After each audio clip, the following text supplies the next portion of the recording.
Hello दोस्तों, नमस्कार दोस्तों, स्वागत है आप सभी का ऑनलाइन अड्डा फॉर स्टडी यूट्यूब चैनल पर। इस वीडियो में हम बात कर रहे हैं एक बड़ी और लेटेस्ट अपडेट के बारे में जो कि संबंधित है बीएड वर्सेस बीटीसी मामले को लेकर। जी हाँ दोस्तों, बीएड वर्सेस बीटीसी मामले को लेकर जब भी कोई रियल ऑथेंटिक जानकारी निकल कर आती है तो सबसे पहले जानकारी आपको इसी चैनल के माध्यम से दे दी जाती है। और बीएड और बीटीसी मामले को लेकर एक बड़ी अपडेट सामने निकल कर आ रही है, जहां पर बीएड वर्सेस बीटीसी केस को लेकर सुप्रीम कोर्ट से बड़ी अपडेट मिली है। और 2018 से लेकर 2023 तक के बीएड करने वाले अभ्यर्थियों के बारे में ये सबसे बड़ी अपडेट है। चैनल को सब्सक्राइब करके बेल आइकन को दबा लें और वीडियो को लाइक कर दें, जिससे कि आपको रियल ऑथेंटिक जानकारी ऑनलाइन अड्डा फॉर स्टडी यूट्यूब चैनल के माध्यम से मिलती रहे। शुरुआत करते हैं सबसे पहली अपडेट के बारे में और सबसे बड़ी अपडेट को लेकर, बीएड वर्सेस बीटीसी मामले को लेकर। जैसा कि दोस्तों आप जानते हैं कि बीएड और बीटीसी करने वाले दोनों ही अभ्यर्थी प्राथमिक शिक्षक भर्ती के लिए कहीं ना कहीं प्रयास कर रहे हैं। बीएड अभ्यर्थी चाहते हैं कि उनको भी प्राथमिक में सम्मिलित किया जाए और बीटीसी चाहते हैं कि उनको बीएड करने वाले अभ्यर्थियों को हटाकर सिर्फ उन्हीं को प्राथमिक शिक्षक भर्ती में सम्मिलित किया जाए।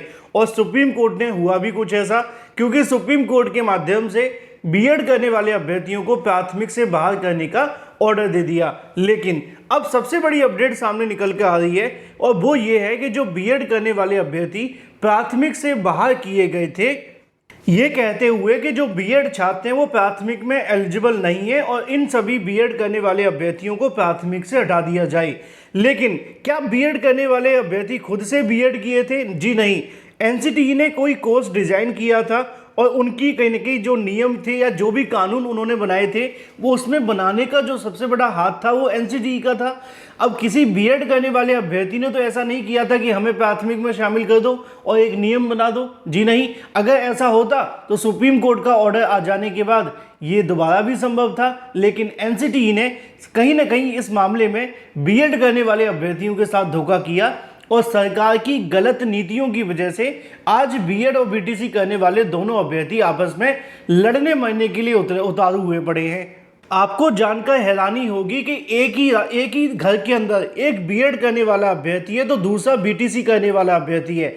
अब एक दूसरे से आपस में लड़ तो सकते नहीं है, लेकिन ये बात तो सच है कि बीटीसी होने के नाते वो चाहते हैं कि बीएड को शामिल न करें और बीएड होने के नाते वो चाहते हैं कि भाई हमको भी शामिल कर लो। अब सवाल यहाँ पे सुप्रीम कोर्ट तक पहुंचा। सुप्रीम कोर्ट ने 11 अगस्त 2023 को एक जजमेंट दे दिया जिसमें बीएड को बाहर कर दिया। लेकिन उसके बाद हाल ही में सुप्रीम कोर्ट में फिर से मामला जाता है अप्रैल महीने के अंदर और अप्रैल में उन्होंने जो चयनित अभ्यर्थी थे उनको लेकर राहत दे दी। लेकिन यहाँ सबसे बड़ा जो सवाल देखने के लिए मिल रहा था वो इनके लिए था कि जो 2018 से लेकर 2023 में एनसीटीई के नोटिफिकेशन आ जाने के बाद लाखों करोड़ों जो बीएड करने वाले अभ्यर्थी बीएड कर चुके थे इस उम्मीद में कि उनको नौकरी मिलेगी, उनके साथ क्या होगा? क्या उनको कोई राहत मिलेगी या नहीं? अब इसी मामले को लेकर सुप्रीम कोर्ट से जानकारी मिली है और ये जानकारी उन सभी अभ्यर्थियों के लिए है जिन्होंने 2018 से लेकर 2023 के बीच में बीएड किया है। सुप्रीम कोर्ट के ऑर्डर से पहले जो एनसीटीई ने अपना नोटिफिकेशन 28 जून 2018 को जारी किया था और 11 अगस्त 2023 तक बीएड कर चुके थे, उन सभी अभ्यर्थी अब लगातार प्रयास कर रहे हैं कि उनके लिए भी कहीं ना कहीं जो प्रयास है वो किए जाएं। इसी के संबंध में सुप्रीम कोर्ट में मामला फिर से जाता है और फिर से मामला जाकर के ये लग जाता है। अब आप में से बहुत कम अभ्यर्थियों को पता होगा, हालांकि सबको पता होना संभव नहीं है, लेकिन बहुत सारे अभ्यर्थियों को पता भी होगा कि सुप्रीम कोर्ट क्या करती है, कुछ मामलों के लिए एक अलग से कोर्ट बिठाती है। ठीक है, अब ये जो कोर्ट होती है उसको किस नाम से जानते हैं? उसको हम जानते हैं लोक अदालत के नाम से। लोक अदालत में ज़्यादातर क्या होता है, जो पुराने मामले होते हैं, डिस्प्यूटेड मामले होते हैं, ये जो लोक अदालत होती है वो डिस्ट्रिक्ट लेवल से लगती है, यानी कि आपके शहर में भी कहीं ना कहीं लोक अदालत लगती होगी। अब ये जो लोक अदालत रखी जाती है वो कैसे होती है? जैसे डिस्ट्रिक्ट वाइज जो होती है वो महीने में एक बार लगा ली जाती है ना। इसके बाद में जो हाई कोर्ट की होती है वो कभी कभी 2 महीने या 1 महीने या जो भी प्रोसेस होगा उसको गाइडलाइन आप पढ़ेंगे तो उसको आपको पता चलेगा। ये जो लोक अदालत का काम होता है वो ज़्यादातर जो डिस्प्यूटेड मामले हैं उनको ख़त्म करने का होता है, या यूँ कहें कि समझौता भी हो जाता है। बहुत सारी लोक अदालत या परमानेंट लोक अदालत जो होती हैं उनका काम ये होता है कि ज़्यादातर जो केसेस हैं जो काफ़ी ज़्यादा लंबे समय से चल रहे हैं और विवाद में कहीं ना कहीं फंसे हुए हैं, उनको यहाँ पर डिस्प्यूट या फिर जो भी डिस्प्यूट है उसको ख़त्म करके समझौता यानी कि कॉम्प्रोमाइज़ कराए जाने की कोशिश की जाती है। अब सुप्रीम कोर्ट में एक बार फिर से नोटिस फॉर स्पेशल लोक अदालत के लिए जारी किया जाता है,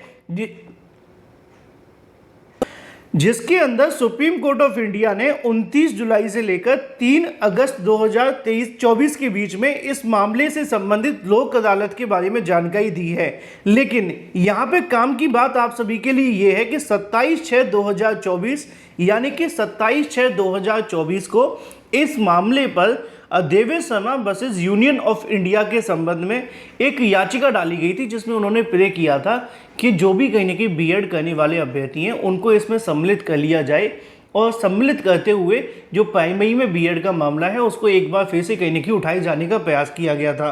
तो देवेश शर्मा ने क्या किया कि इस संबंध में परमानेंट स्पेशल लोक अदालत में एक पिटीशन फाइल की थी, जिसकी याचिका संख्या 38-315/2023 है। यहाँ कभी कभी सुप्रीम कोर्ट में लोक अदालत लगती है, रोज रोज नहीं लगती है, महीने में भी नहीं लगती है।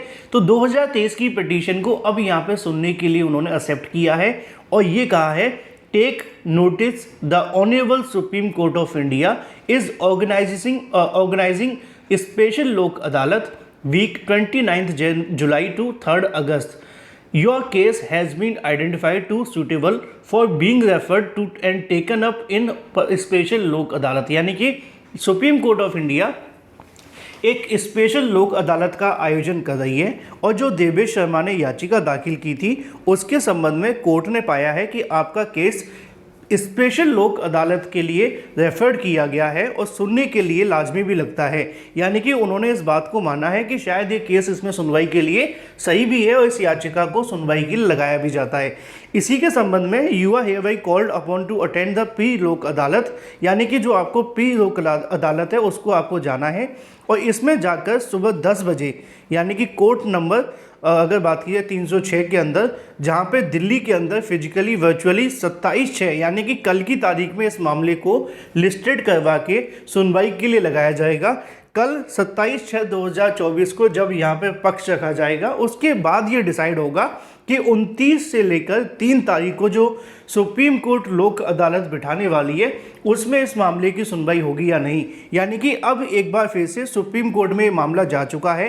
कल ये अभ्यर्थी जाकर के 27/6/2024 को अपना पक्ष रखेंगे, और 27/6/2024 को पक्ष रखने के बाद में ये मामला फिर 29 जुलाई से लेकर 3 अगस्त के बीच में अलग से सुना जाएगा। कल जो भी अपडेट रहेगी वो तो मैं आप सभी को दे दूंगा, लेकिन कल इस मामले पर जो अभ्यर्थी अपनी तरफ से पक्ष रखने जा रहे हैं, जो भी अधिवक्ताओं को लेकर के जा रहे हैं, उसमें सबसे बड़ा जो फोकस होगा वो यही होगा कि जो बीएड करने वाले अभ्यर्थी प्राइमरी में सम्मिलित किए गए थे 28 जून 2018 के नोटिफिकेशन के आधार पे ये कहते हुए कि बीएड को प्राइमरी में सम्मिलित कर लिया गया है, तो यहाँ पे उन बीएड करने वाले अभ्यर्थियों की क्या गलती थी जिसके आधार पे उनको बाहर किया जा रहा है, जबकि ना तो उनको रूल के बारे में पता था और ना ही उनकी ऐसी कोई गलती। तो इन अभ्यर्थियों को किसी प्रकार की कोई राहत दी जाए जिससे कि जो बीएड करने वाले अभ्यर्थी प्राइमरी में सम्मिलित हो सकें, या कोई बीएड और बीटीसी को लेकर बीच का रास्ता या कुछ और बहुत सारी ऐसी कहीं ना कहीं संभावनाएं, लेकिन मैं किसी संभावनाओं पे अभी नहीं जाऊंगा क्योंकि कल इस मामले को लेकर सुनवाई देखने के लिए मिलेगी, और अगर इस मामले को लेकर कल वकीलों के माध्यम से पक्ष रख दिया जाता है तो 29 जुलाई से लेकर 3 अगस्त के बीच में फिर इस मामले पर फाइनल सुनवाई होगी। तो यानी कि कल होने वाली सुनवाई ये काफ़ी ज़्यादा महत्वपूर्ण है। जो भी जानकारी होगी वो सबसे सटीक सबसे पहले आपको इसी चैनल के माध्यम से दे दी जाएगी। Thank you for watching this video.